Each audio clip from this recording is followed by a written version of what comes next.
I think we've done bad job in kind of educating what Lightning is in the beginning of Lightning. Like I still see this narrative like cheap, free. No, Lightning isn't cheap and Lightning isn't free. Lightning is a cheaper way and a more efficient way and a more optimized way to do on-chain transactions. That's what Lightning is. And it is a scaling solution to a degree of 2 or 3 order of magnitude. What I'm trying to say that Lightning is for people that would have used the chain regardless of Lightning. Lightning is just a way to optimize your on-chain transactions, basically.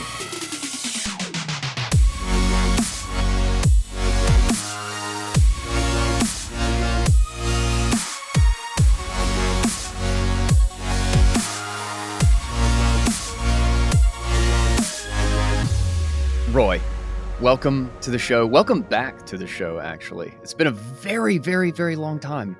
But yes, I think you're one of the first podcasts that I interviewed on 2020. That sounds about right. It's either that or 2019, but it was way back when. That's awesome. That's wow. An honor. That's an honor. I was the first. Hell yeah. That's an honor for me as well. Awesome, man. Well, welcome back. And just for the sake of the audience who may not know you, the people who may not know you, why don't you just introduce yourself, why we had you on the show the first time, what you're building, and all that fun stuff. Sure. So my name is Roy Sheinfeld. I'm the co-founder and CEO of Breeze. And Breeze is a company that is doing Lightning stuff since 2018. We started off by creating the Breeze wallet, which is a popular non-custodial Lightning wallet among the Bitcoin Lightning community. And recently, we've been working on other Lightning integrations, including building what we call the Breeze SDK that allows developers, vendors, companies, services to add Lightning payments to their services with a very shallow learning curve. Yeah, and nice. Yeah, and for anybody who remembers like the reads and stuff, we've done a bunch of reads of your articles, and probably one of my favorite actually that was something that kind of put a pin in something or articulated something that I was having trouble with, but like it was somewhere in my mind, but I was having a hard time like grasping it and like putting it into words. Was Lightning and the internet, the choosing the right path between the idea of I guess it was Lightning maximalism and Lightning generalism or something as far as like the data transfer on the network. I thought that was a really, really phenomenal article. And for anybody who knows, like everybody knows about LSPs and everything, is that you basically pioneered that idea. Like Breeze was the first. You created the idea of Lightning as a service where you could have a non-custodial financial and payment service on the Bitcoin as a entity, as a connection into the Lightning network. And I thought that was such a perfect, like, I know exactly where this is going and where like recognizing the limitations and the profound advantages and sitting yourself like just kind of like right in the middle of it. It's like, okay, what can we do that is most beneficial and like solves as many problems as possible for the user while not being a fiat bank, like while taking advantage of all the powerful things that make Lightning and Bitcoin entirely unique. And the LSP model was just a fascinating idea. And it's so cool to see that become the norm. Like that's become the thing, you know? Yes, that's very cool for me as well to see companies like C equals that is part of Block. Jack Dorsey has an LSP company. Yeah, that's kind of amazing.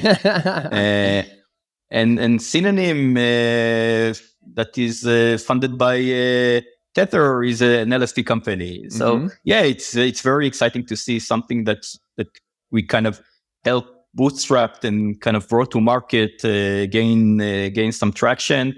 And I really think that LSPs are playing a crucial part in the evolution of Lightning and play even more important part in the future of Lightning. Yeah. I mean, for mobile, it 100% is, I mean, far and away the best experience.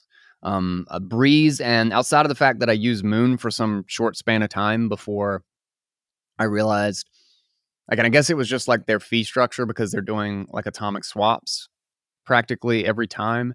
But Moon always, there were a couple of different things that were, and not to hate on the wallet either, but it just like frictions that got to me. Like it didn't seem completely obvious the way it was working, and it took me a bit to work that out.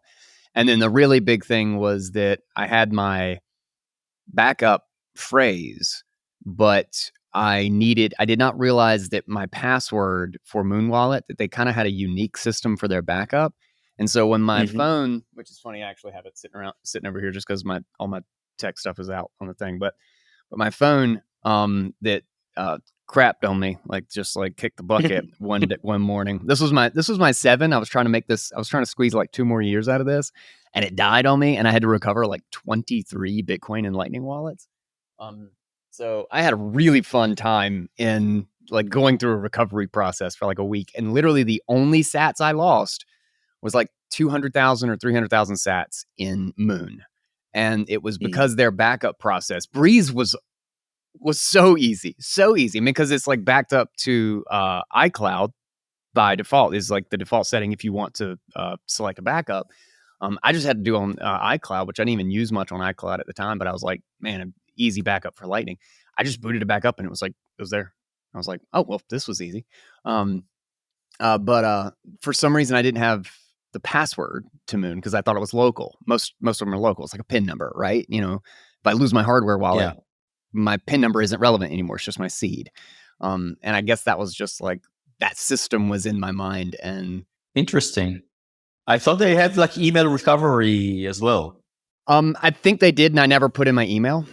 There was some part of the process that I missed, and some part of the process that I did, and I thought I had done enough, and I just never. I mean, part of it was my fault. I'm not really hating on Moon, and I think I just made some assumptions, and they were wrong.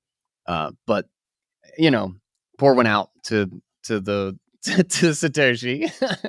for the lost Satoshis. But I definitely think Moon like brought something interesting to market, and the fact that you can kind of interop with Lightning even if you don't run a Lightning wallet. Yeah. Like the submarine swap, the atomic swap model is interesting. And you see, by the way, other companies that kind of adopting the same model now. What Aqua is doing on top of Liquid is practically the Moon model, just on Liquid. The Liquid sidechain. Yeah. I was actually about to bring that up because I thought that was a clever extension of what Moon was doing by utilizing the federated Liquid to basically eliminate the major friction with Moon's model. Exactly. Which is really cool. But yeah, so Breeze Wallet. In fact, I've switched over to Phoenix, and I've been just using Phoenix for a really long time, which Phoenix is a wonderful wallet too. But I was curious because at one point we talked a while ago that Breeze was going to be rebooted with the SDK. And we haven't really got into that yet, and we will in just a moment. But I just wanted to ask personally, has Breeze done that revamp yet? Is it running on the SDK now? So the current Breeze app is not running on the Breeze SDK, and that's why you still have the same kind of UX challenges that are part of our L&D neutrino model that exists in the Breeze app. We actually have another Breeze app. We call it Seabreeze or Breeze Cloud, which is it's not public. Got so you. don't try to look it in the Play stores, but it's actually the Breeze implementation on top of the Breeze SDK. we mostly use it right now as a reference app for our design partners that are building using the Breeze SDK. We have like a showcase app to show them here, and that's the way that like a kind of a generic wallet would use the SDK. There's a decision that we'll have to make in the not so distant future. What to do about the Breeze app, what to do about Breeze. Are we going to release it to market?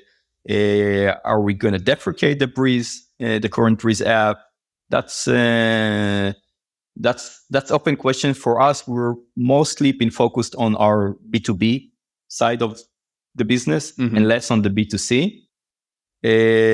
But surprisingly enough, like the throughput and the payments and the number of transactions that are going through Breeze, the app, are just on the rise, are always on the rise. That's awesome. So I don't really know currently what to do. I don't want to be Google in a way that says like, okay, we're stopping the service on one hand. On the other end, like we need some kind of business focus that's aligned with the future, the way that we see the future of Lightning. And I think we kind of exhausted we're implementing it as part of the Breeze SDK. We're implementing all the lessons that we've learned as part of working on the Breeze app. So our like the Breeze app was an essential part of our journey in understanding the Lightning technology, like inventing this concept of LSPs, optimizing, understanding what's a Lightning node, what it means to run a Lightning node on a mobile device. Does running a Lightning node on a mobile device is the optimal model? Also, is there a market? Is there a go-to-market for peer-to-peer payment? Like that, without this consumer-facing app, we wouldn't understand, we wouldn't have the knowledge that we have now on the Lightning technology and on the peer-to-peer go-to-market. So we try to implement all the lessons that we've learned from the Breeze app into the Breeze SDK. So the Breeze SDK is really kind of the way that we see it is the right way to do Lightning. And we want users to have like a different experience than the experience that sometimes they have in the Breeze app right now. Although there are advantages to like I'm not diminishing the stuff and the advantages and the value proposition that we have in the existing Breeze app. For example, the Breeze app is still a very, very, very private app compared to Phoenix, for example. Phoenix are not using Neutrino. Phoenix are doing trampoline payments, which means that they are aware of the destination when you're sending payments. That doesn't exist in the Breeze app, which is kind of a fully sovereign Lightning node running on your mobile device. So I don't know. You're catching me in a place where we're kind of undecided on what to do with our consumer side of the business, but you will definitely see applications running on top of the Breeze SDK very soon. Like there are several applications that are kind of expanding right now, expanding their beta. So that's awesome.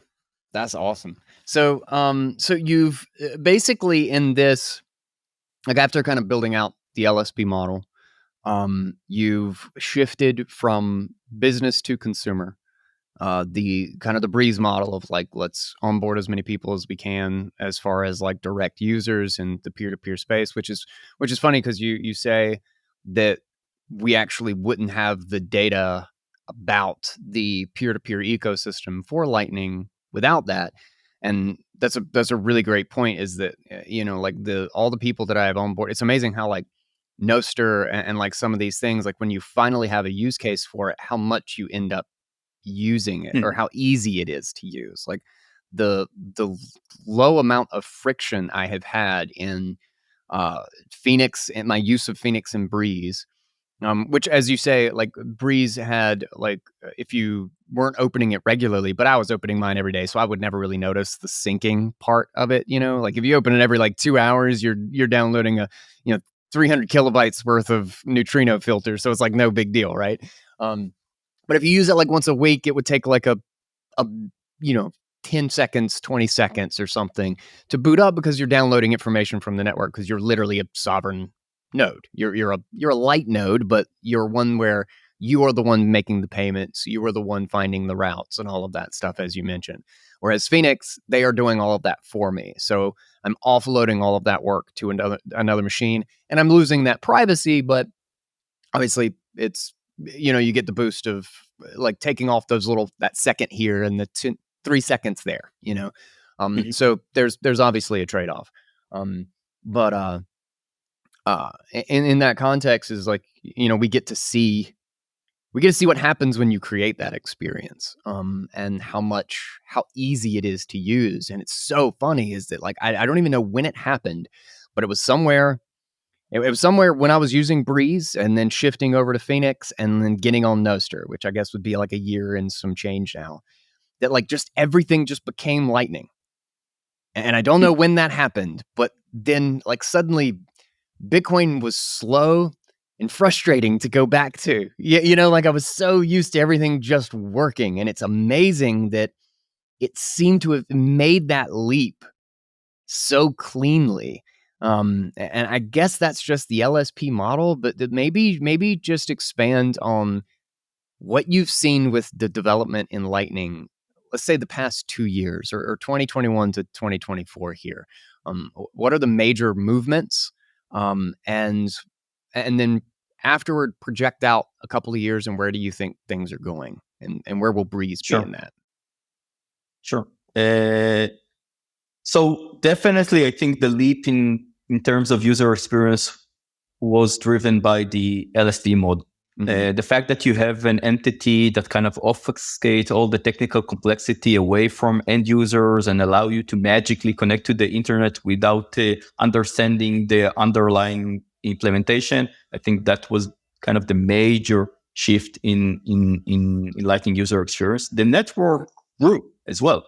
From a liquidity standpoint, the network grew. I'll give you like a mental image that I have in mind on kind of Lightning. Lightning is Bitcoin, and Bitcoin is about peer-to-peer payments. But it's how professional are you in executing this peer-to-peer payment? So imagine Lightning as kind of the railway system or the highway and roads that you have that are connecting between different places. So we're basically kind of shifted from gravel roads. If you remember the era where everyone kind of tried to run their own Lightning nodes and used Umbrel and used kind of old laptops to mm-hmm. run and set up liquidity and kind of guess where to open channels. We've just gotten more professional in terms of managing liquidity, kind of shifting from gravel roads to highways. And the hobbyists are less involved in Lightning right now. You see more professional nodes that are maintained by people that have a deep understanding on Lightning and how on node management and have the liquidity to support their nodes. So basically, this upgrade from gravel to concrete was great for Lightning because it means more liquidity in the network, more professional nodes, which results in reliable payments. Basically, it improves payment reliability. So that, in conjunction with the fact that we kind of lower the barrier of entry with LSPs, I think the combination of the two kind of led us to an improvement in the Lightning user experience. Now, it doesn't mean that there aren't liquidity challenges and there aren't more challenges in Lightning, but at least we we've kind of went through the adolescent part of life of Lightning in this kind of maturing from hobbyist to the professional era. There's a lot of criticism about Lightning because people are kind of disillusioned. You see that in Bitcoin Twitter. People are disillusioned that that Lightning isn't for end user. It's only for B2B and for like exchanges can interact with other exchanges and vendors can interact with other vendors, but it's not for end users. I don't think that's the case. But I think definitely the fact that professionals and companies started building seriously on top of the Lightning infrastructure led to a place where Lightning transactions are much more reliable than in the past. Yeah, for sure. And one of the most recent, just in the context of, like, I know it's confusing for a lot of people when they're receiving and they don't understand what's happening on the back end, where like they have 20 transactions that have like almost no fee, and then one transaction will have a big fee because you're opening a channel. And I get that it's just the same with basically any of the LSP model generally. But aside from that, like that's the major friction, like which is not a problem of the payment didn't work. It's a problem of like, I don't quite understand where the fees are coming from in various cases, which there might be a way to obscure that. I made a post on Nostr the other day of this thought of actually having a separate balance in the wallet. I mean, you know how like in a Lightning channel, normally you're always going to allocate some towards a fee balance anyway, is actually have it separate out in the wallet where every single time you receive a payment, you literally always have like a 0.5% fee or something. And that either that goes to the LSP and then the LSP tries to play the market on like making sure that anytime they open or close a channel that they make a profit, like so that they actually close the channel for you. But the other would be to actually have like a allocation toward it where you would actually have a balance. Like, let's say my balance was actually 550,000 sats in my wallet, but the 25,000 sats is literally just like a fee balance and it's entirely mine. It's not even in like the fee part of the channel, but it's just there in case I need to close so that I don't think that I have 550 and then suddenly I have 525. I think the problem with Lightning is about expectations. Like, okay, I don't know what people expect from Lightning, to be honest. But the way that I tried kind of to explain it is that Lightning is an on-chain optimization solution. It's not magic. Like, there's no magic here. You have a way to do Lightning payments in a more efficient manner. It doesn't mean there's no fee. It doesn't mean, and I think we've done bad job in kind of educating what Lightning is in the beginning of Lightning. Like I still see this narrative like cheap, free. No, Lightning isn't cheap and Lightning isn't free. Lightning is a cheaper way and a more efficient way and a more optimized way to do on-chain transactions. That's what Lightning is. And it is a scaling solution to a degree of 2 or 3 order of magnitude. But Lightning, basically, what I'm trying to say, that Lightning is for people that would have used the chain regardless of Lightning.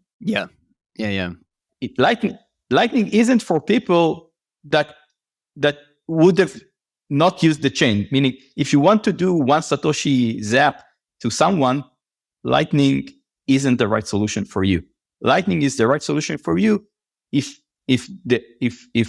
you would have used the chain, if you would have used a mainnet regardless of Lightning. Lightning is just a way to optimize your own chain transactions, basically. Yes, you can really get to very low fees in that model, and you can get into a very efficient way of executing, including instant settlement. But there's no magic here, and it's not that kind of get rid of fees, and it's the ultimate scaling solution for Bitcoin. No, that's not what Lightning is about. There are so much highways that you can pave. That there's so much roads that you can create. So I think people kind of need to set the right expectations. I think we, as educators of Lightning, we need to set the right expectations as well. And I think in that context, people will get into the SDK, and I think, and you kind of alluded to that in the beginning of our call.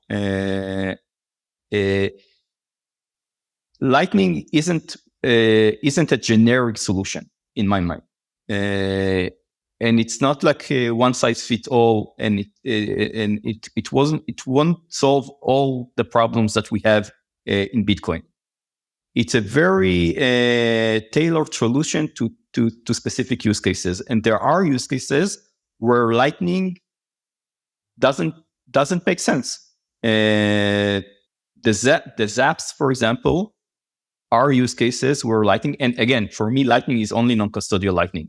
Mm-hmm. Like when I say Lightning, I don't want kind of people listening to get confused, because when I say Lightning, for me, it's like Bitcoin. Like there's no custodial Bitcoin, and there's no a custodial Lightning. For me, when I use the terms Bitcoin and Lightning, is only in the kind of the purest fashion of non-custodial Bitcoin and Lightning. Yeah. You can have custodial that can send or speak Lightning, but that is still custodial. It's not Lightning. Exactly. That's a good point. That's a good way to put it. Yeah.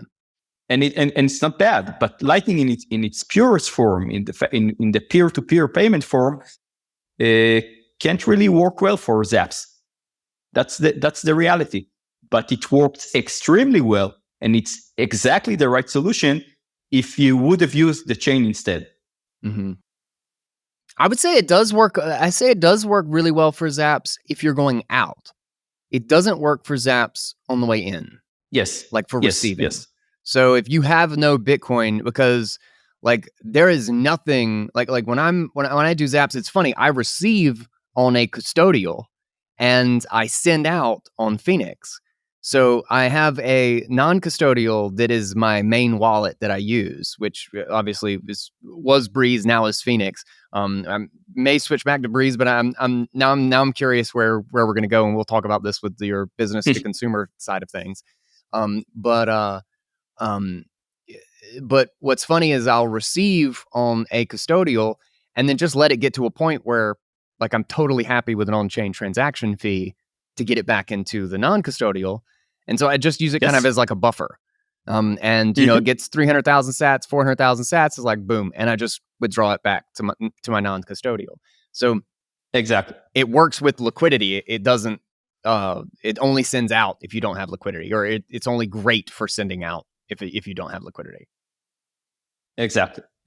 But also sending out, you know, there's like kind of the minimum HTLC issue. Like you can send one Satoshi. This Satoshi can get stuck in Lightning Network, and in order kind of to claim this Satoshi, the channel needs to be force closed. So it doesn't make sense to pay the closing fees for a small HTLC. It does make sense to pay the fee of the closing transaction, the closing channel fee in case it's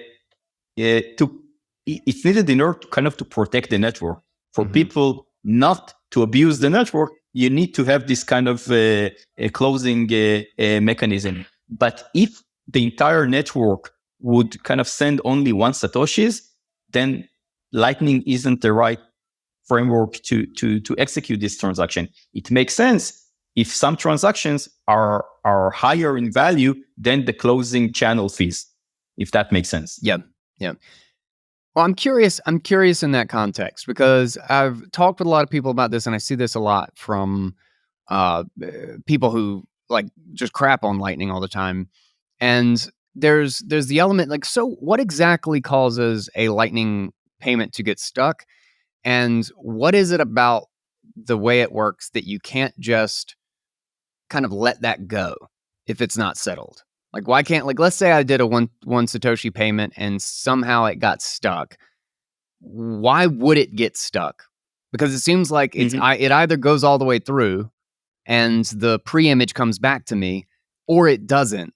Why can't I just kind of like delete it and be like, all right, let's just like not do this one because something went wrong, and like send that forward to my channel partner, and then we continue forward, unless you're just talking about like my direct channel partner goes offline or something. But it's always it's always happens when you suspect your direct channel partner is going offline. Okay. But there's a chain of reaction as a result of that. Because if you have to force close your channel, basically when you pay, when you send money, when you send HTLC, you need to have a way to kind of reclaim your fund. And the only way to reclaim your fund, if your peer doesn't cooperate, is to force close the channel. Okay. That's kind of the mechanism. And if you're force closing the channel against your peer that is now offline, your peer needs to force close the channel with you as a result as well. So it causes kind of a chain of force closes throughout the route, and that's a problem. This show is brought to you by the Cold Card hardware wallet. My favorite setup, which I know I talk about a lot, is the Nunchuck wallet on mobile that just connects directly to, or just talks NFC whenever I need to sign. The Nunchuck does not hold my keys. It is securely on my Cold Card, not connected to the internet, not vulnerable to a phishing email or any malware or anything like that. If I ever need to send a transaction, I just create the transaction on my Nunchuck wallet, and I tap it to my Cold Card, I hit sign, I tap it again, and then off it goes. There is no easier interface and way of interacting that grants a higher level of security, in my opinion, than that right there. It's genuinely incredible to me that we even have this capability in the Bitcoin space. And CoinKite has just made an entire suite of fascinating security and just fun Bitcoin devices and hardware products, like the block clock. Just connect it to your node and have it show the Bitcoin price, have it show the block height, just right there on your desk in this really cool package. If you haven't checked out what they have to offer, you definitely need to. And don't, when you go over there, do not forget that I have a 9% discount code. Bitcoin Audible, all one word, gets you 9% off. And you can go through the link in the show notes, or just remember the discount code, which is not hard. It's just the name of the show. You can go through the link in the show notes to go right there, or just go to the store, browse around, see what you want, get yourself a solid hardware wallet, experience the tap to send with a Cold Card hardware wallet. It's just kind of magical. And get notified for the Q1. I'm really stoked about my Cypherpunk BlackBerry, the new model that's going to be coming out. So check that out as well. Yeah, don't forget, 9% off. The link is right in the show notes. Go check them out. Now, part of the reason, and I want to get your thoughts on this, part of the reason why I don't think that negates the possibility or the value of a 1 sat, 100 sat payment on Lightning to me is that the problem isn't really that individual payment. The problem is that their node went offline. So like with or without the 100 sat payment, I'd have to close the channel because I'm having to just get my Bitcoin back.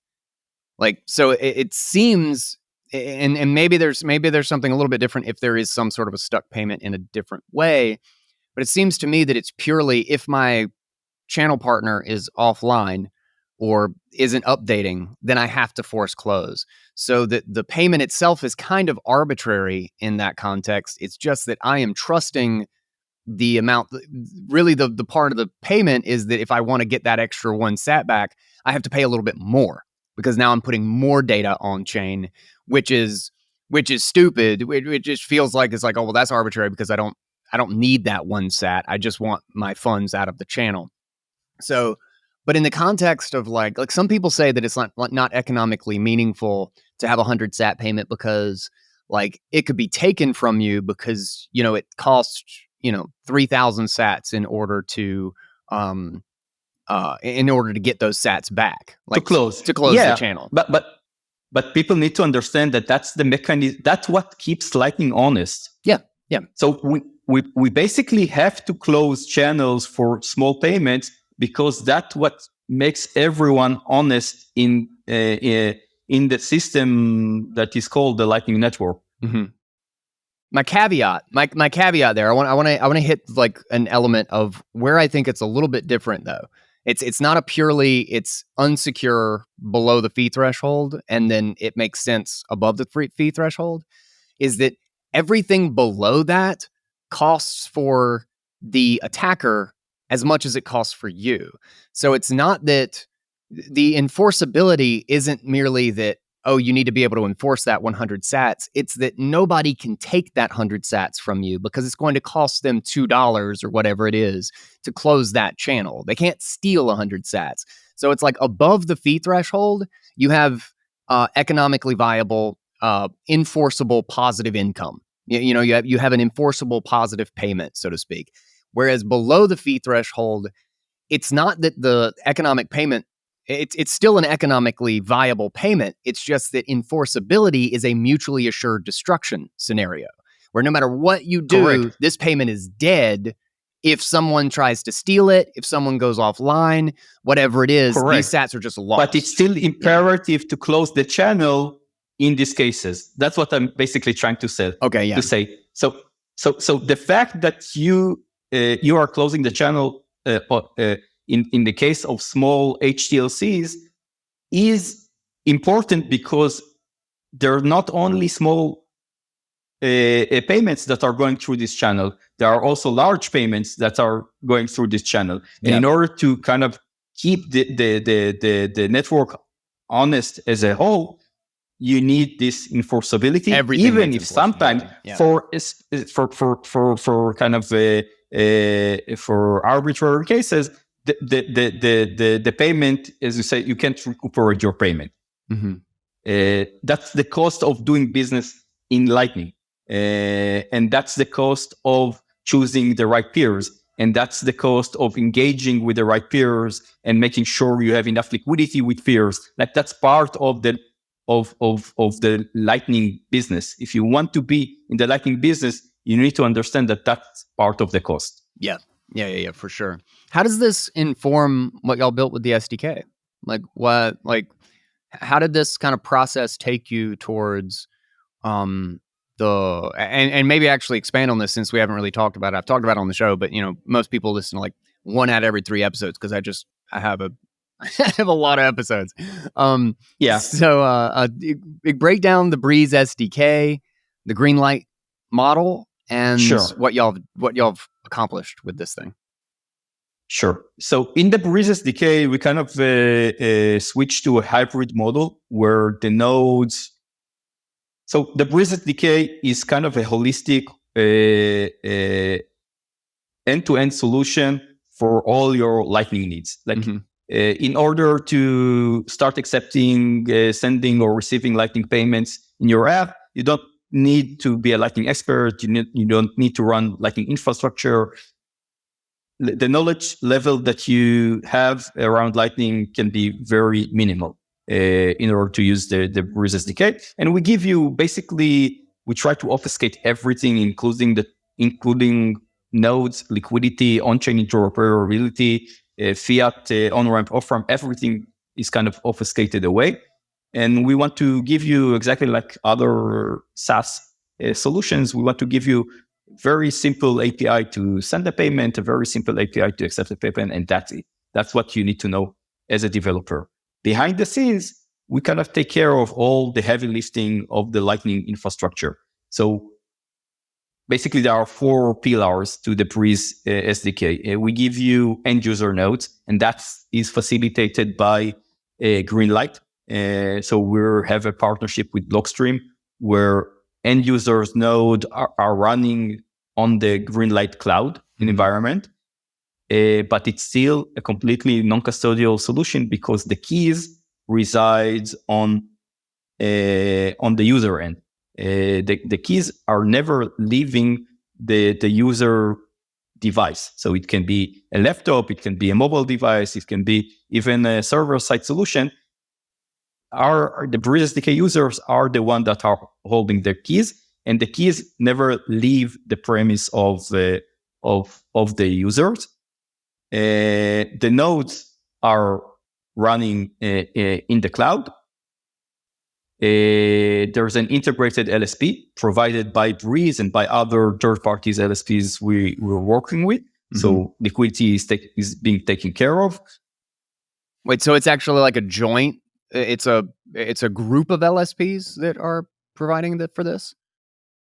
Oh, that's fascinating. Oh, okay. So we have an open LSP model. We can also dive into that a little bit, but we have an open LSP model where people can bring liquidity in the network and serve our SDK users. So if you take a step back, you can think about the SDK as the element that generates demand for the Lightning Network.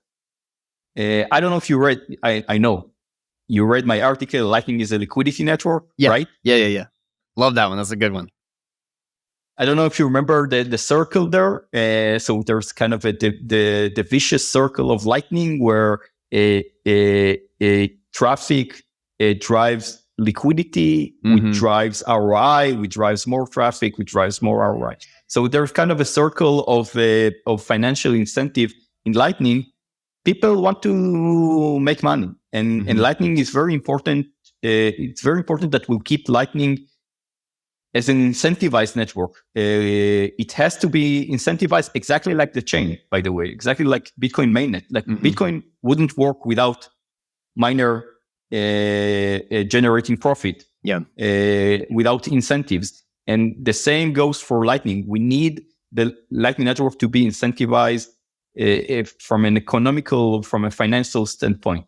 So people that are putting liquidity in the Lightning Network, that are facilitating payments in Lightning, they need to generate money. They need to make money. And basically what we're trying to do with the SDK is to stimulate this circle within Lightning. So we drive demand via the SDK. We can talk about more, but we're going to bring hundreds and millions of users to Lightning through our SDK. And we need to accommodate this demand by people that are wanting and interested in generating ROI out of their Bitcoins. Like the only way to generate Bitcoins out of Bitcoin in a non-custodial fashion is Lightning.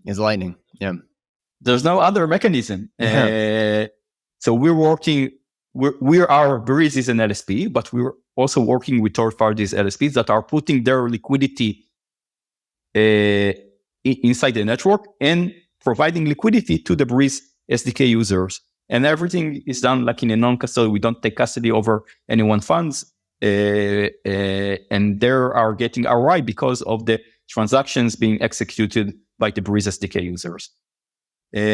So liquidity is being taken care of as part of the Breeze SDK model and what we call the Open LSP model.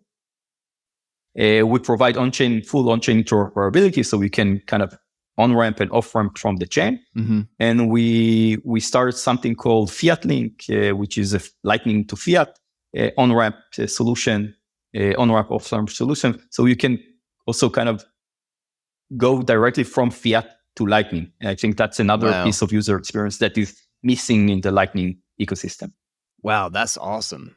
That's awesome. See, I'd heard briefly about that, but I didn't realize how tightly integrated that was going to be. And maybe we'll get to that in just a second, because I wanted to ask something else. So with the open LSP model and like being able to bring other liquidity into it, let's say I have I'm somebody with 10 Bitcoin wanting to make an ROI, and I want to get involved in Lightning. Let's say I have decent technical expertise. Are you looking for, is it requirement that somebody in this situation be like a hardcore, like I'm running Lightning infrastructure, or are you actually reaching out to people where someone else can basically do the LSP management and you're looking for generic liquidity from someone who kind of just knows what they're getting into. Great question. Yeah.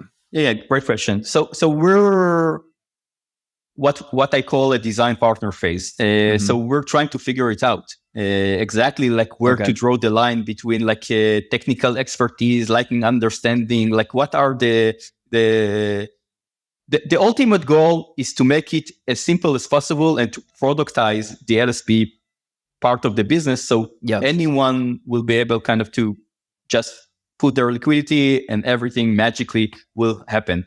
But there is a chasm to cross there, and there's a journey to go through till we get to the stage. Currently, we're working with individuals that have 25 Bitcoin and above. So I'm not taking anyone. So from a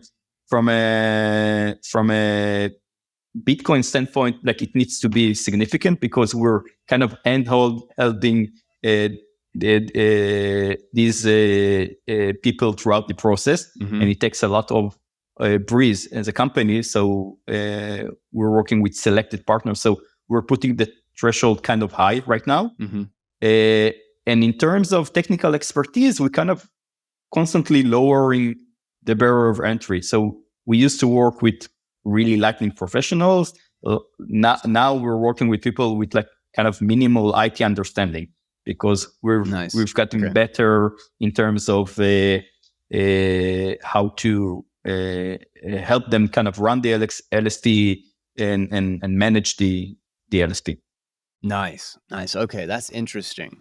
So how would payments and stuff like, I guess these LSPs, if you're setting up something new, is this going to be something that is run on like Blockstream infrastructure, like Greenlight, where they're the only ones with the keys or whatever, but it's still being hosted in that context? Or is this just kind of like hosted wherever? Like, and it's up to wherever. Hosted wherever. Yes. Okay. Hosted wherever. We have an Amazon configuration, and like we have a self-hosted configuration, but basically hosted wherever. Okay. And I don't want to go too long on this, but I am actually really curious about this because this is part of it that I don't really have a picture of. Let's say I have 25 Bitcoin and I want to put it on Lightning. I want to participate in this LSP thing. First, what kind of returns are actually? I mean, I know it's young, like Breeze SDK is like brand new, and you're just looking at services that are doing it. But maybe in the context of like the Breeze LSP that you've had so far, like what kind of, using Batia's Lightning Network reference rate, are we looking at right now, and what kind of growth have we seen in that over time? For just kind of making a future projection. So LSPs are uniquely positioned to generate ROI in a more efficient way than routing nodes, because LSPs are the gateway for the network. So it's not like users have a choice. Let's take the Breeze. Let's take. I want users to have a choice, but there's not a lot of LSPs. Let's take the Breeze app, for example, as an example, or the Phoenix app that you're using. You're basically bound to use either the Breeze. You're not bound to use, but you need to have like a higher level of technical expertise not to use the Breeze LSP inside the Breeze app. But Phoenix, for example, Phoenix don't give you an option to bring your own LSP or to be your own LSP, unlike Breeze. So basically, you're locked to the Phoenix LSP when you're using the Phoenix wallet, and their business model is not from the wallet. Their business model is from the LSP because they're taking routing fees on every time you're making a Lightning transaction. That's the inherent business model that exists in Lightning, kind of generating Lightning fees from Lightning transactions. And LSPs are uniquely positioned to make ROI and to generate a significant ROI because users don't have a choice, unlike the inherent implementation in Lightning when you do routing. the routing algorithm is kind of optimized to choose the more efficient path always. And it can be capacity, it can be lightning fees, it can be a lot of criteria, but it's an open market, completely open, free market. There's always arbitrage opportunities, and there's always someone that will decide to do zero fees, and someone with a more economical power can capture a transaction at any given time. Like it's kind of the wild west there. Yeah. Whereas in LSPs, it's kind of more predictable because, and then we'll get to the SDK model as well. In the Breeze app, for example, we're doing above 5% yearly ROI on our Bitcoins. 5%? Holy crap. Yeah. 5%? Holy crap. That's crazy. I imagined 1 or 2. I think if you're running a very efficient routing node, you can do 1 or 2. But I think if you're running an efficient LSP, you can do 5 or 6. Wow. Right now, again, it's right now. And I'll let's take it one step forward. This is the generic solution, which isn't really optimized for ROI. Let me explain what I mean. We talked about Lightning isn't one size fits all, and Lightning, there are some use cases that aren't a good fit for Lightning. Basically, what we're trying to do with the SDK is to segment users and to see different patterns and different use cases of Lightning. Some use cases will be more economical, justifiable than others. Meaning, if you're doing one Satoshi's app, your LSP will make less ROI. Let's say you're using Lightning in the context of LN markets or trading app. There are more high frequency, high volume transactions if you're a trader than than an occasional zapper. So I think by segmenting Lightning and by focusing on a very specific use cases, I think you can do much better than 5%. Wow, that's crazy. Wow, that was not what I expected. So what would the process look like post? So I have 25 Bitcoin and I'm curious about this thing, and I see, okay, I can have an ROI. Like, how would I plug into the Breeze SDK? How would I work with you and Breeze technology and all that stuff? Yeah, we help you set up your, depending on your Lightning knowledge, we help you set up your Lightning node and install our, what we call LSPD. That's the LSP daemon software that we have in order kind of to serve the Breeze SDK users. We help you kind of configure this entire setup. And basically what we do, we have a discussion together with our LSPs on which users they are interested to serve, because we have dozens of design partners in various implementation stages, and then we kind of assign them to a specific segment of the SDK users, and then the system just works. Yeah. Wow. But there's no free lunches, though, Guy. Yeah. I want to kind of say, like, your 25 Bitcoins are running hot wallet. So yeah, for sure. In fact, like, how are the vulnerabilities and like risks managed? You know, like for one thing that I had even looked into at one point was LN Bank, which was a plugin for BTC Pay. And what's funny is I had it in like a list of things to go check out. And when I went to install it, get exploited. It had already been like some exploit had happened. Like, thank God I actually procrastinated on that. And like people actually got drained. So granted, that's a plugin for BTC Pay is a little bit different, setup, and clearly didn't have, a large business team behind it. But nonetheless, like, that is a risk. You're running a hot wallet. Your keys are live on the network. So, like, how do you mitigate that? How do you think about that when, you're bringing people on with like huge sums of Bitcoin and liquidity? So first, we're eating our own dog food, and we've been eating our own dog food for the past 5 years now. So our LSP model is very, very well battle tested in the field, and Nice. believe me, people try to exploit us in every possible way. Our own dog food. I've not heard that one before. So that's one thing. The other thing, we have best practices. Like, never, basically what you want to get into a place where you allocate all your liquidity into Lightning channels. Mm-hmm. So you don't need to put 25 bit. Let's say you have a newly LSP and you don't have any Bitcoins allocated within the node. Put a small amount of Bitcoins, get them allocated within Lightning channels, because once they're allocated within Lightning channels, then your funds are kind of secured.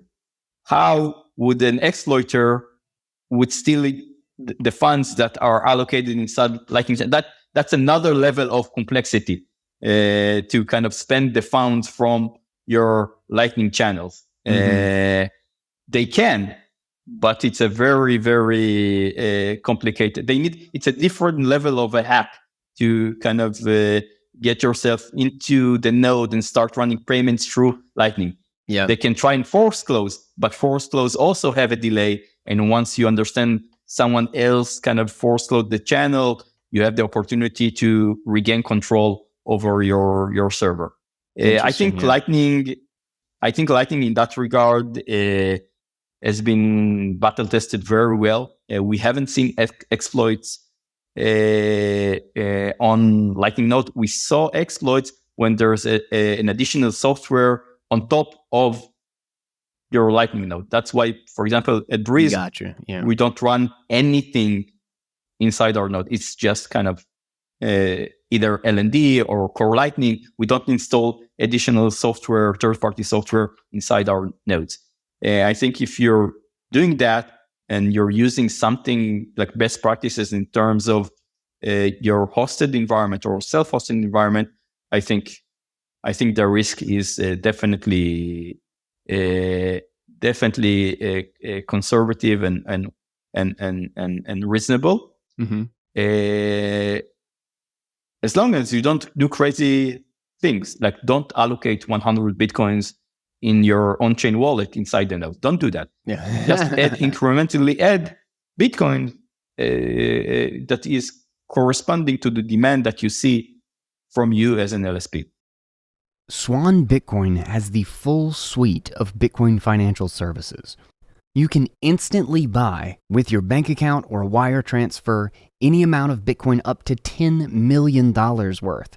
And you can easily set up what I have been doing for ages, which is an automatic purchase of Bitcoin on a weekly or monthly basis. You just pick your time frame and then automatically withdraw it to your cold storage. And still they have free withdrawals to self-custody, which I was sure would be gone by now. But you should always treat any custodian as a point of failure. And luckily, you won't have to go anywhere for all of the information and advice you need for why you should withdraw and how to do it safely, because Swan Bitcoin has all of the resources you need and will regularly remind you. About 80% or more of their customers automatically withdraw their coins. That is an amazing feat, if you ask me. Then they also have the Swan IRA if you have a traditional IRA and you want to get it allocated to Bitcoin. And there's so much more. With Swan Private, they have inheritance planning. You also have Swan business accounts, and you can even do Bitcoin as a part of your employee benefit plans. They have an advisory. They have the Swan Vault, a multi-sig service for those who want to have the benefits of holding the majority of their keys, but still also want to be able to rely on a trusted institution in the case of an emergency or a disaster. If you haven't started into Bitcoin yet, Swan is an amazing place to begin. go to swan.com/guy. The link will be right there in the description. Again, that is swan.com/guy, and they will know that I sent you, and my beautiful face will be right there at the top of the page to greet you. I am a longtime user myself, and a huge thank you to Swan for supporting this show, and I definitely recommend you check them out. Got you. Yeah. So that's crazy. This this is in a slightly different state than I guess I knew or thought about, which is really, really exciting. And I don't think I totally grasped the open LSP idea that you were able to pull liquidity like that for kind of a community of LSPs, which is awesome. It's just really, really cool, actually. So let's take it one step into the future. So eventually we're going to, max out at this model for the bulk of payments and use cases and like consumers and stuff we can bring on.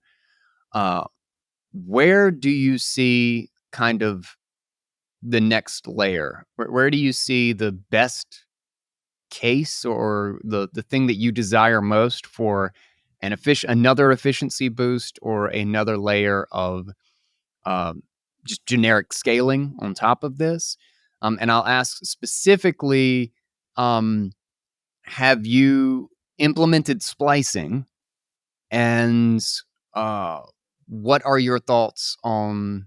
Actually, I'll leave the second one open-ended. So have you implemented splicing? Are you intending to do splicing? And then kind of what's the next thing out that you're hoping for or reaching for or planning for, I guess?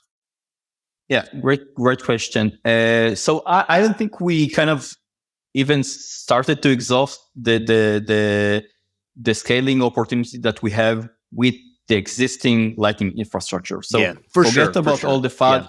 Forget about all the FUD that in Twitter and again, I'll be the first to say that Lightning isn't perfect and there are challenges with Lightning. But I think I'm super confident that Lightning is not just the present, but also the future of Lightning. It is the interoperability layer between all things Bitcoin. Yeah.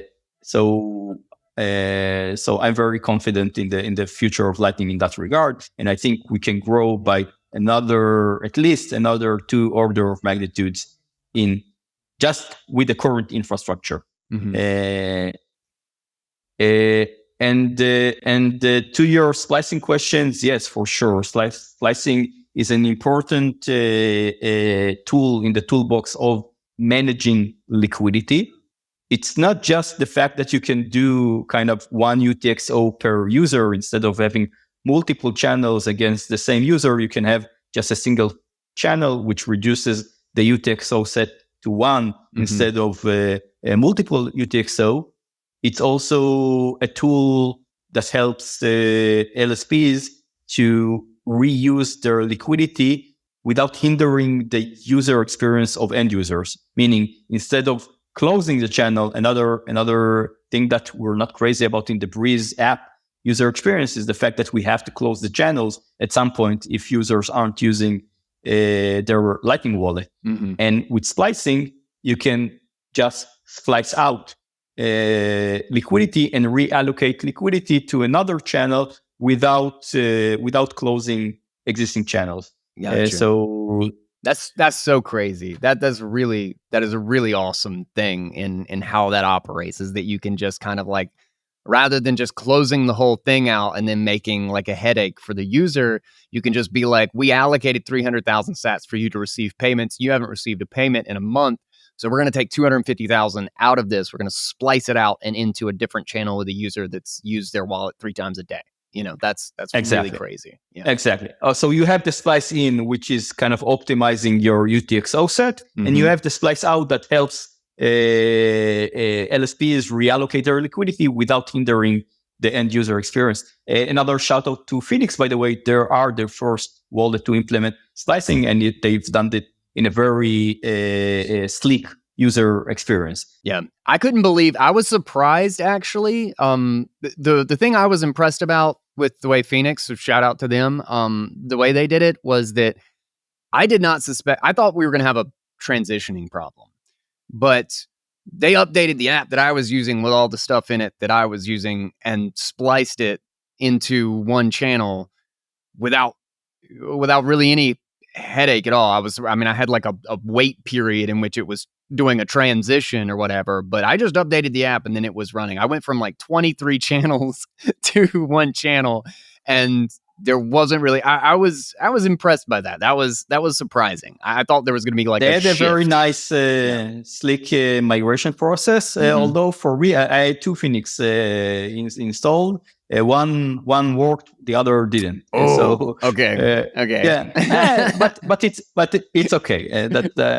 We're all early adopters. 100%. And so hiccups are part of the process. But splicing is an important tool in the toolbox. But the main question is whether you can onboard the entire world, like billions of people, with existing UTXO capabilities. Model. And the thing is again, we let's take my analogy from earlier, where Lightning is kind of the highways that connects people. Currently, Breeze, what we're doing at Breeze, we're kind of connecting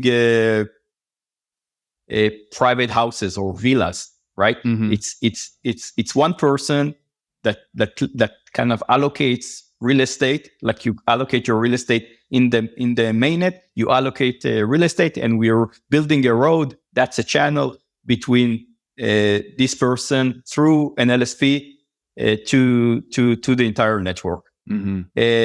At some point, we won't have enough room to build these private houses and villas. So we'll have to build either villages or apartment buildings. And that's kind of what we call a shared UTXO. Like you'll see a lot of discussions around what's the right way. Should Bitcoin should be ossified or not, and about CTV. A lot of this discussion about CTV is the ability to have a shared UTXO model, like the stuff that ARP is building.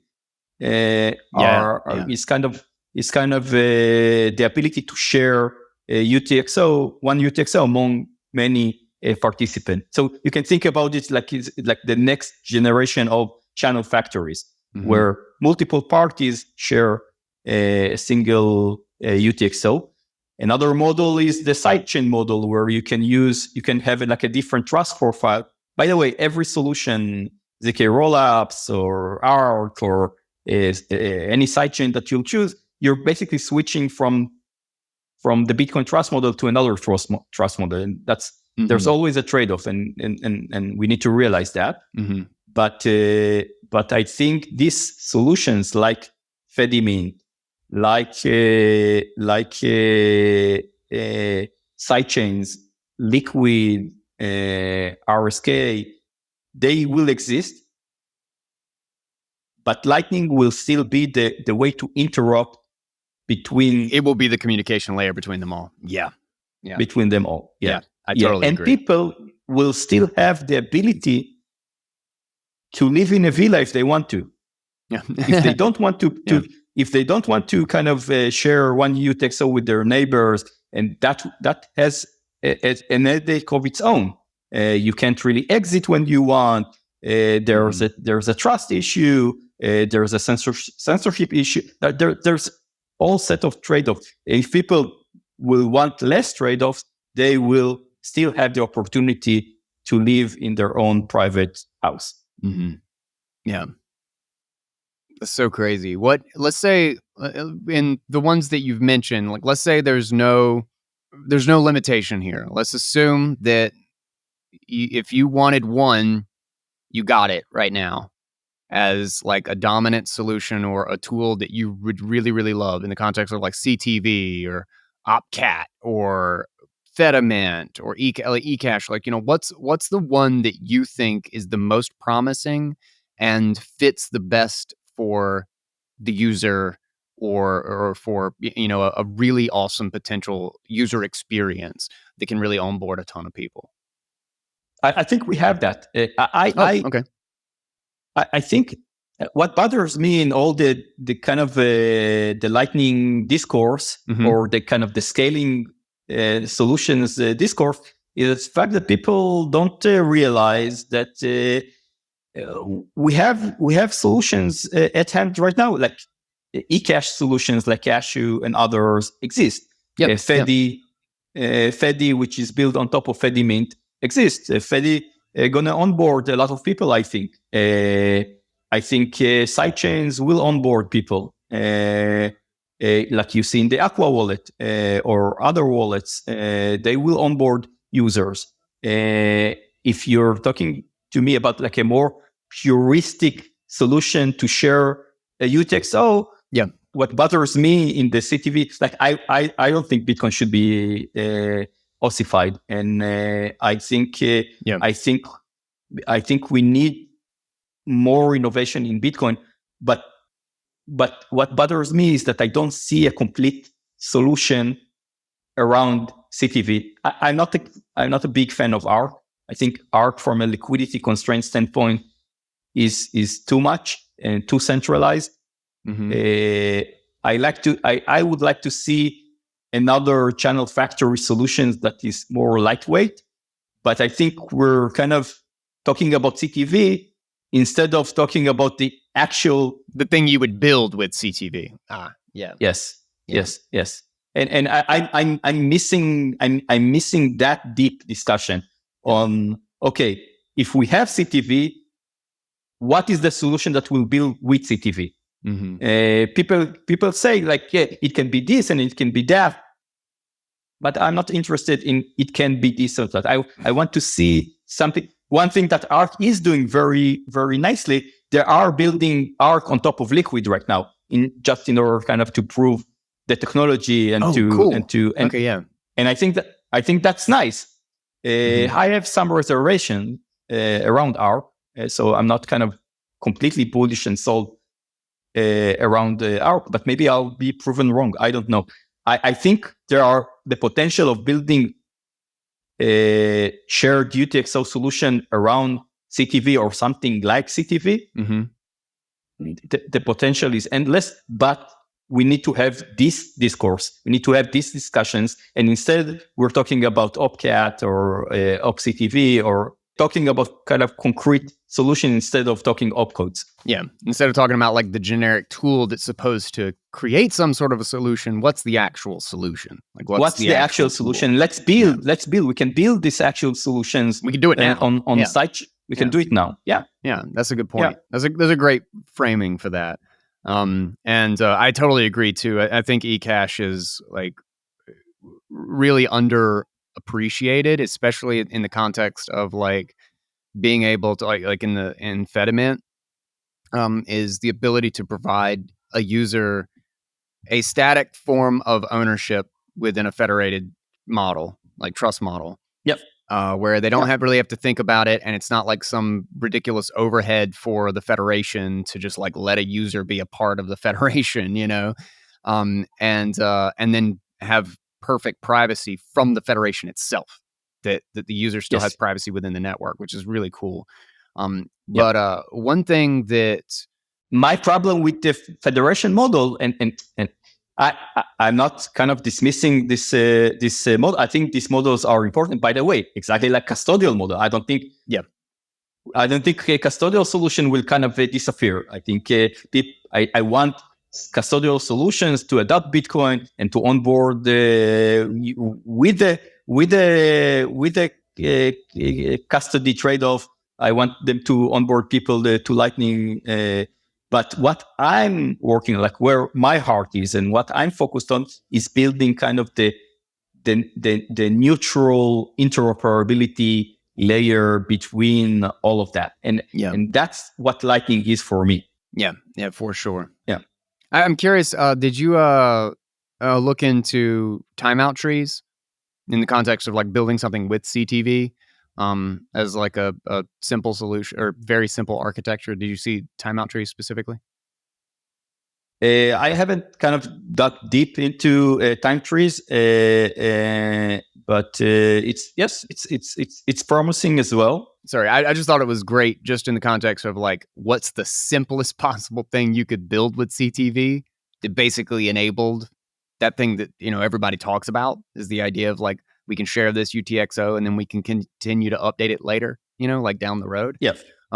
Like you really can't get simpler than a timeout tree. Like it's just a time lock with the CTV, and then after the time lock, you can just update everybody's balances and roll it into a new CTV. So great, but how can we build an effective channel factory using timeout trees? Mm-hmm. That's the question. How do you open them all as lightning channels rather than just a generic balance? Exactly. Yeah. Exactly. Yeah. Awesome. All right. So maybe we shift back to Greenlight and the Breeze SDK, because there's still a bit that I want to unpack there.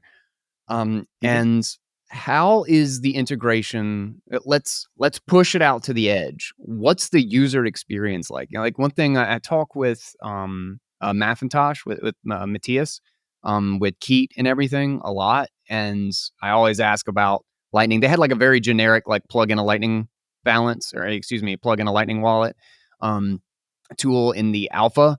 And it was a little bit like bare bones, and they're not really doing much with it. That's kind of like down the road. But when I spoke to them, they actually mentioned like, we're thinking about doing the Breeze SDK to get it so that, it's user specific or whatever. And it's just kind of like out of our hands. We're not running that. So tell me how that works. How would they implement the Breeze SDK so that I would have Lightning inside of Keat? And what does it look like? I'll give you a concrete example from a beta that is rolling out right now. It's the Relay app. The good thing about the Breeze SDK is that everyone chooses kind of their own user experience. Like it's very interesting. For example, in Relay, what you do, you already have an on-chain app with Relay, and you can buy Bitcoins, like you can do DCAs using Bitcoin. Their users are already doing that.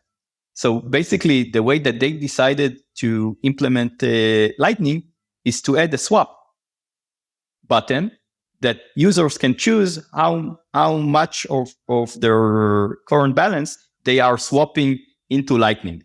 Okay. So they have like a Bitcoin balance because their users are constantly buying Bitcoin from Relay. Then you kind of swap a part of your balance to Lightning, and then all of a sudden you can send and receive payments in Lightning, like magically. That's awesome. That's kind of their Relay user experience. We have people like there's a new wallet called the Blitz wallet that is implemented a fully featured, really like a Breeze-like wallet using the Breeze SDK. We have people that are kind of implementing Lightning on the server side using the Breeze SDK, just in order kind of to facilitate Lightning payments in a custodial fashion for their users. So you can. Oh, that's cool. Yeah. You can be an exchange, but you don't want to run your Lightning infrastructure. Use the Breeze SDK to send and receive Lightning payments. Like it's very easy. We even have plugins I didn't even think about BTC. That. You could technically use the Breeze SDK to be like, let's say I'm setting up a federation personally, and like I want to do it with my brother and BTC sessions and like whatever. Like we got like 5 or 6 people that we want, and we're going to set up a Fedimint. I didn't think about the fact that we could actually plug into Breeze SDK on the back end. Definitely. So we don't have to think about like managing the Lightning side of things, and then we could just deal with our own multi-sig setup as like kind of our primary focus. Lightning is handled by the Breeze SDK software, and then Fedimint handles the eCash side of things for the users, and we're just kind of like a liquidity center. That's great. Exactly. That's great. I didn't even think about that. That makes so much sense, though. It's even integrated. People even integrated into BTC Pay Server and into LNBits. So you can have LNBits running with the Breeze SDK on the backend, and you can have BTC Pay Server running with the Breeze SDK on the backend. So really the possibilities are endless. Or I'll give you an example of Crowd Health. CrowdHealth is implementing No kidding. the Breezes. Yes. Oh, that's awesome. I use CrowdHealth. I would love to be able to, like, I'm basically on a Bitcoin standard now. Like, even most of my stuff comes in as Bitcoin now. To be able to pay them over Lightning would be gold. That's awesome. Exactly. It's not pay them. So actually the experience is going to be peer-to-peer payments. So if you need to kind of fund your medical bill, you can kind of reach out to the CrowdHealth community. They are using the Breeze SDK to send peer-to-peer payments using Lightning to settle your medical bill. Like that's an amazing use. And when cool. And that's exactly where I think we need kind of to shift Lightning instead of talking wallets. You read my article, you know how I'm against kind of the term wallet and kind of, I think, and we need to bring Lightning to existing applications instead of kind of building Lightning apps. We don't need Lightning apps. We need to bring Lightning to apps. And CrowdHealth is a perfect example where you have a concrete use case that will be better solved with Lightning. And there won't be any liquidity issues, by the way, in this use case, because it's CrowdHealth user to another CrowdHealth user. And you know how many use cases like that there are in the world? Like, imagine you could send funds to a TikTok user, or imagine you could take an Uber drive and pay your driver with Lightning. Like the possibilities of just using the Lightning infrastructure as we have it right now are endless.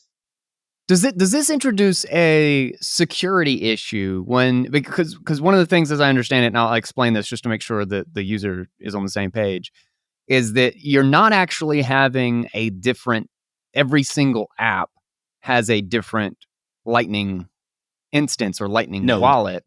What they're doing is they're basically plugging into your Lightning through the Breeze SDK, in a sense. There are two ways. There are two ways? Okay. Because the node is running in the cloud, multiple apps for the first time can connect to a single node. Yes. So you can have multiple mobile apps, desktop apps, whatever. They can all run against the same Lightning node in a non-custodial fashion. That's huge, by the way. We haven't talked about it, but that's just that from a user experience standpoint. That's a big deal. Yeah. Having a single balance across multiple apps, that can be a game changer. But put that aside, you do need right now to share the same seed between these different apps if you want to connect to the same node. So you kind of need to trust the app if you want to give it access to your cloud node. There's another model where you can, from a technical standpoint, you can just set up your own derivation path, or you can just generate another seed, and then you can generate another Lightning node. So again, the possibilities are endless. There are a lot of companies that actually want to have the multi-app configuration because, for example, Relay doesn't implement all the wallet features, or CrowdHealth doesn't implement all the wallet features. Then they could tell users, okay, install Satimoto, or install Bitbox, or install the Breeze app, and then you can kind of use your balance in more ways. Yeah, that's awesome. No, I want to make sure that I bring a little bit of attention to the fact that, like, having a single balance and a single, like, Lightning instance that is spread across multiple apps is I know it probably seems like, oh, well, yeah, sure, that's obvious or whatever, but that I think people discount how much when you take this one user experience layer out of it, how unbelievably seamless and amazing that could be. That Lightning is its own thing that just exists in your little ecosystem of stuff, you know? That's so powerful. Now, one thing that I've thought about security, like this is immediately what I thought of in kind of exploring all of this on my own, is because this is such a powerful idea, and I'm not sure how much you play around with Nostr. I don't think I see you over there. I mean, I'm sure you're just busy with stuff. I'm there. I'm mostly searching for Breeze and commenting. That's the way to do it. Well, I'll make sure. I'm not sure I see your stuff. Maybe I'm not even following you up there. That might be what's going on. But one of the cool things though is the INSEC bunker idea. Mm-hmm. And so my thinking was that because the power of being able to, like the idea of having like a centralized service, like I have a producer now, and we work together with a lot of different things, and it's great to be able to give granular access to some sort of service or app or social media or something like that, so that he can push something out while I'm not around, or he doesn't need my explicit permission. But the beautiful thing, but I have to require that service to implement some ridiculous thing, and if they do it differently than some other service, I have no control over it. Mm-hmm. And maybe they even charge me an extra $20 a month to be able to put on another user.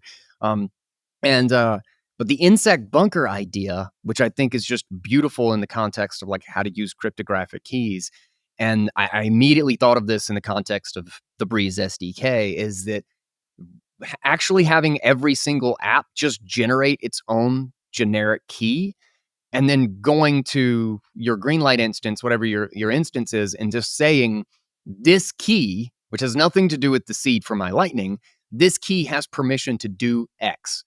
It can send payments up to this amount, or it needs a two-factor confirmation from my phone or from my desktop or something like that. And then you can just totally give it the degree of control that you want, because you're not actually giving those apps keys. You're letting those apps create keys, and you're saying these keys can do this. So I can say my Nostr app literally only has access to 1,000 sats at a time.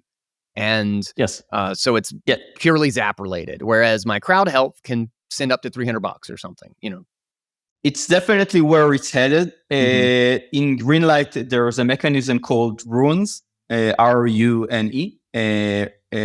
So it's very similar to macro runes in LND, if you're familiar with the macro rune concept. Mm-hmm. So you can set up like the degree of access you can give to a specific app, and instead of connecting with the node seed, then you can connect with your rune and kind of have a granular permission level for your specific app.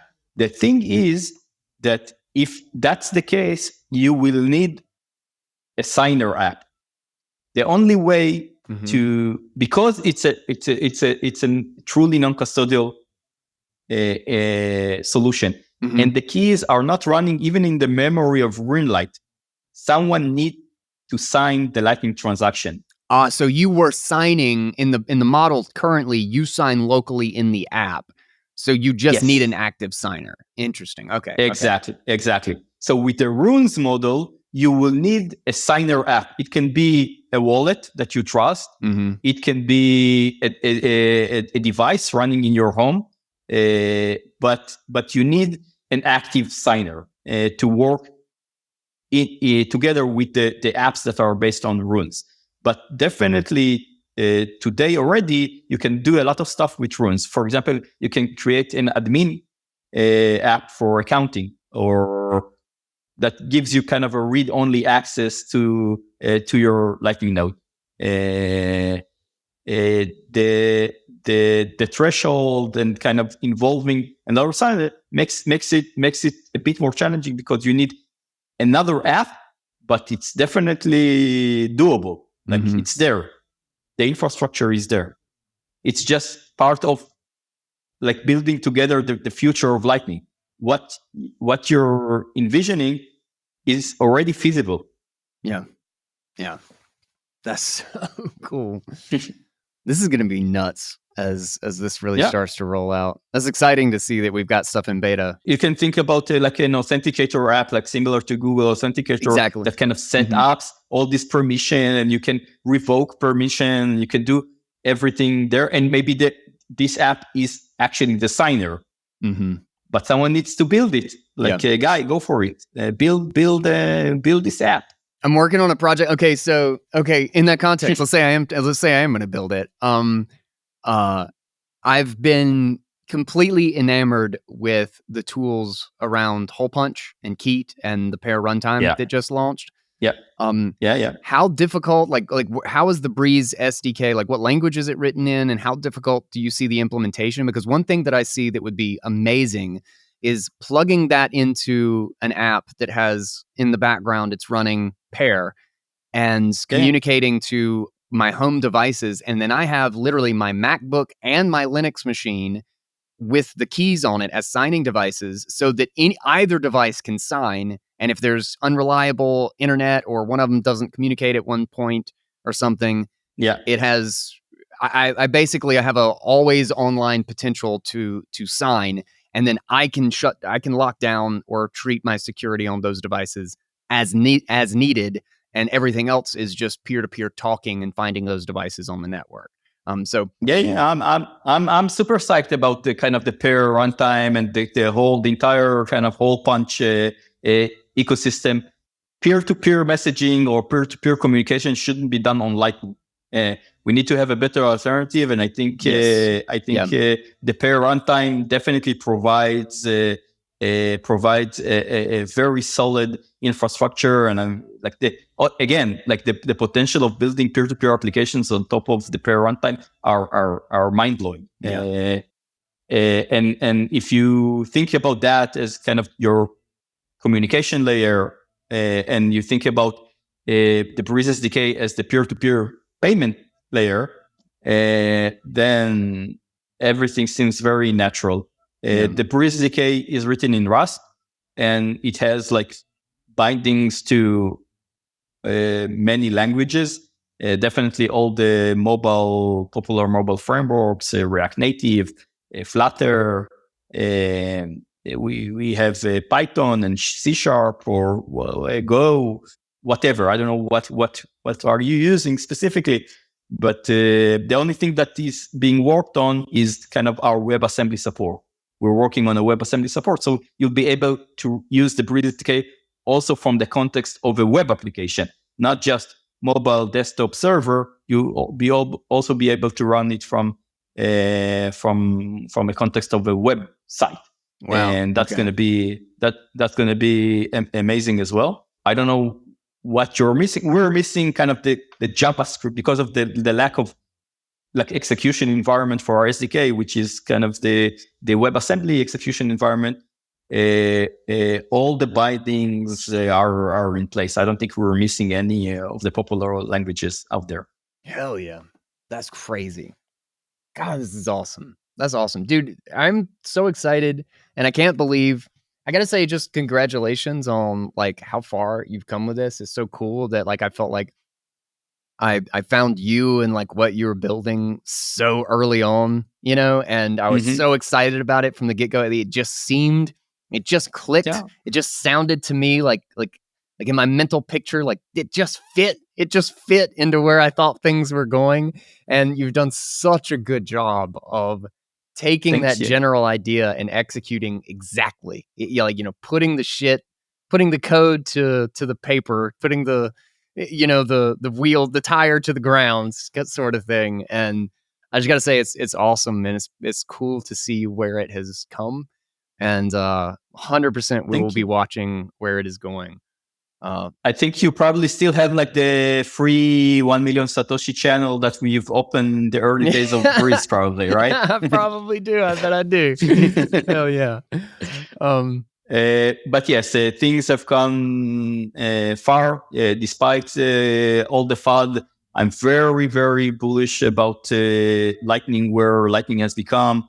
Talk to me, let's rewind 3 or 4 years ago to see Kraken and Binance and soon Coinbase implementing Lightning. Lightning becoming the de facto interoperability standard between all these different Bitcoin solutions, the improvement in LSP, the inventions of LSPs, the evolution of LSPs, we haven't talked about kind of where I think LSPs are going to head, but I think like the potential of providing additional services on top of LSPs and how LSP is going to be part of this kind of interoperability layer of Lightning.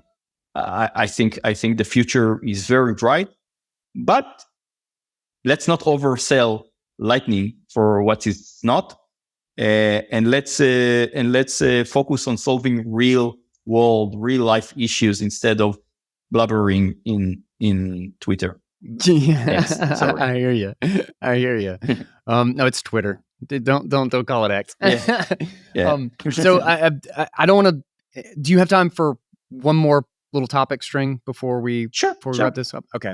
One thing that I forgot to mention earlier, because I'm really curious how you're thinking about it, because you guys are building like crazy. How do you think about, and where are your concerns when it comes to the regulatory environment, especially when we talk about like Lightning as like financial services and stuff that could be provided? It's all non-custodial, which is the beauty of it. But I feel like we're not going to squeeze. They're going to change the rules so that doesn't matter, because what they don't like is the fact that the user has control. If they want to kill it, they will kill it. That's basically what you're saying. Yes, I'm worried about that. If we're talking about, we haven't kind of opened the topic of stablecoins, but if we're talking about kind of bringing stablecoins to Lightning, I think the risk isn't technical. Like I don't really care. I think what I care about is kind of shifting the regulatory spotlight to Lightning, because Lightning will have this stablecoin capabilities, and I think that will bring regulatory scrutiny. And I'm very concerned about that. Of course, from a technical standpoint, Lightning node isn't really that different than ISP. But regulators don't care. Like if they can add if something you could possibly that says, possibly expect them to even begin to understand the nuance there. They can't even understand what the hell. They don't even understand what the hell proof of work is for. So like, and they want to kill self what they call self-hosted wallets. They want to kill that. So of course they can kind of kill Lightning nodes if they want to.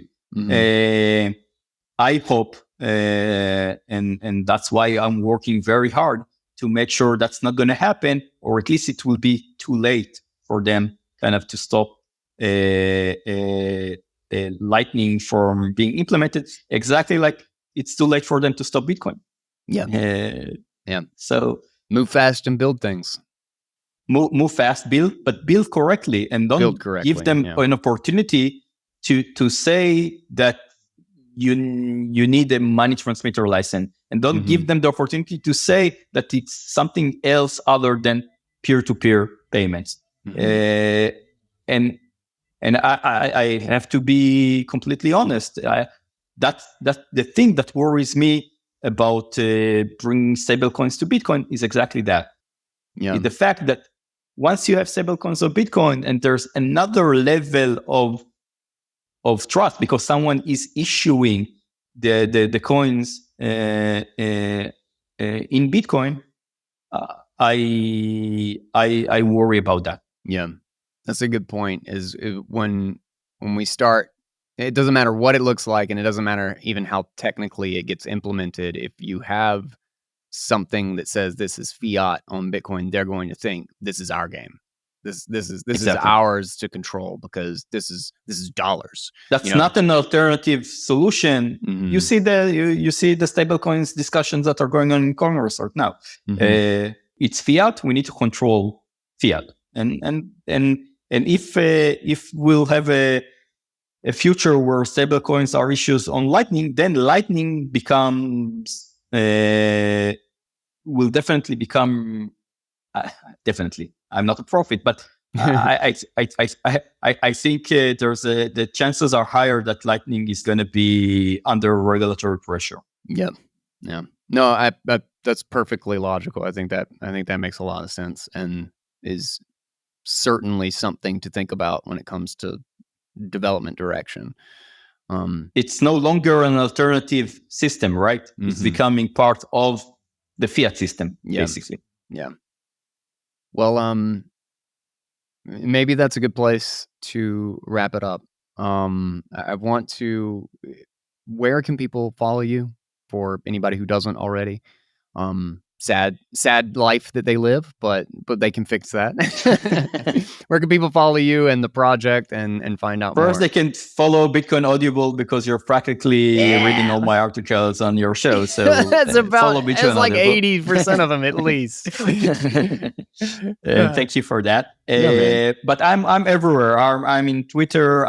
I'm in Oster. I'll send you my key after the show. All right, sweet. I'm on Medium.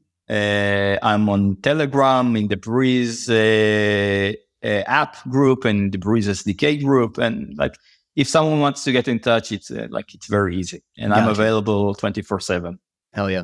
I'll have all the links in the show notes. I'll try to get every one of them that you mentioned there to make it easy. So everybody just look down in the description and you'll have everything you need to go find Roy, bug him, ask him many questions, and explore what they've built. Cool. And if you're not coming to Madeira, right, to Bitcoin Atlantis? I almost did for about like a week as I was like planning. I really almost broke down and did it, and I thought I was going to do it, but things just didn't line up. So no, I won't be there, and I'm very sad about it. Okay. Yeah. Okay. But I'm going to be there if someone wants to kind of get together there. I'm available, and I'm sure I'll see you. So if you're not coming we have BTC Prague, or no? That's Europe. No, not BTC Prague. No. Are you going to Plan B? Nashville. Plan B for sure. Yeah. I will see you there. I'm Okay. going to Plan B in Nashville. And BitBlock Okay. Boom, and I'm basically nixing everything else this year. I got a busy year. Cool. Awesome, man. So looking forward to it. Hell yeah, man. Dude, thank you so much for coming back on the show. Thank you for talking about this. Thank you for building all the stuff that you're building. And I'll hit you up on Telegram. We'll talk. Great. Thank you so much, guys. Take it easy, dude.